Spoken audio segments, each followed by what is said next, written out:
আমার নতুন ভিডিওতে আপনাদের স্বাগতম। আজকে আমি আপনাদের দেখাবো কিভাবে সেচ মোটর দিয়ে পানি তোলা হয়।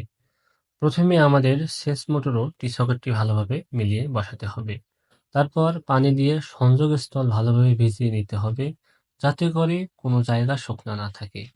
শুকনো থাকলে বাতাস ঢুকে লিক করতে পারে। এরপর সংযোগস্থল পলিথিন দিয়ে ভালোভাবে বেঁধে দিতে হবে।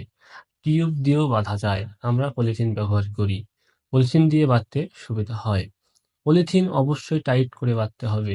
পলিথিনে লাগানো রশি দিয়ে পলিথিনের দুই প্রান্তে শক্ত করে বাঁধতে হবে, যাতে করে বাতাস ঢুকতে না পারে। বাতাস ঢুকলে পানি উঠবে না, লিক করবে। তারপর টি সকেট এর গোড়ায় পানি দিয়ে ভালোভাবে ভিজিয়ে নিতে হবে, যাতে কোনো জায়গা শুকনা না থাকে। এরপর ভিজা জায়গায় ভালো করে গোবর লাগিয়ে দিতে হবে। পরের পার্ট দেখার জন্য লাইক, শেয়ার ও ফলো দিয়ে আমাদের পাশেই থাকুন। ধন্যবাদ।